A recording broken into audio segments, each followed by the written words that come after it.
আসসালামু আলাইকুম ভিউয়ার্স। আজকে আমি আপনাদেরকে দেখাবো আমরা রেস্টুরেন্টে খুবই মজা করে কিভাবে টেংরি কাবাবগুলো তৈরি করে থাকি। চলুন দেরি না করে মূল রেসিপিতে চলে যাই। তার জন্য এখানে আমি প্রথমে 6 পিস মুরগির লেগ পিস নিয়ে সুন্দরভাবে চিরা মেরে নিচ্ছি। তারপর আমি মশলাগুলো সুন্দরভাবে সাজিয়ে নিয়েছি যেন আপনাদের দেখাতে সুবিধা হয়।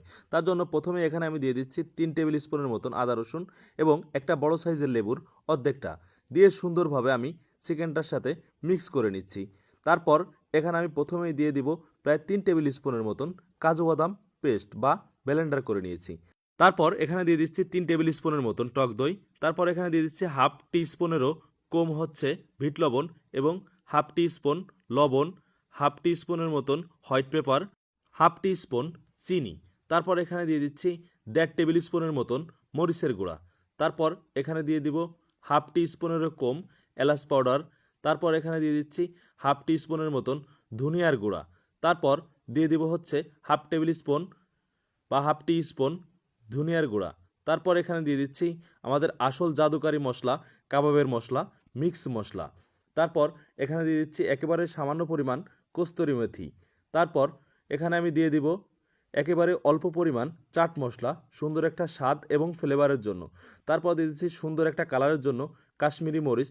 একেবারে লাস্টে দিয়ে দিচ্ছি চিলি সস যেন স্বাদের ভারসাম্যটা সুন্দরভাবে ধরে রাখে।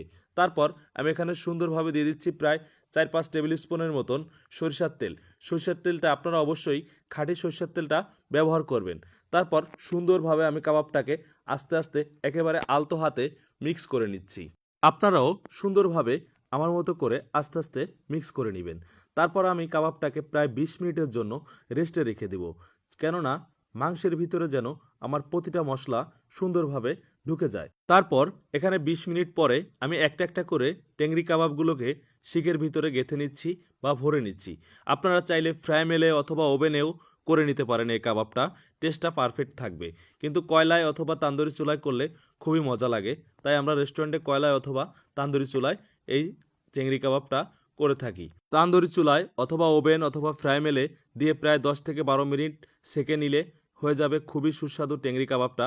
দেখুন আমি একটা প্লেটের ভিতরে সেকের থেকে খুলে নিচ্ছি এই লোভনীয় টেংরি কাবাবটা। তারপর একটা প্লেটে সুন্দরভাবে সার্ভ করে নিব একটা একটা করে। তারপর আমার এটা সার্ভ করা হয়ে গেলে আমি এটার সাথে দিয়ে দিচ্ছি সুন্দর একটা ফুল দিয়ে ডেকোরেশন, যেন আমার কাস্টমাররা দেখে খুবই পছন্দ করে এবং দেখতে খুবই ভালো লাগে। তারপর এখানে দিয়ে দিচ্ছি 4-5 টুকরা অনিয়ন রিং দিয়ে তারপর কাবাবের সাথে খাওয়ার জন্য খুবই লোভনীয় একটা সস দিয়ে দিব। অবশ্যই আপনাদেরকে এর পরের ভিডিওতে এই সসের রেসিপিটা দেখাবো।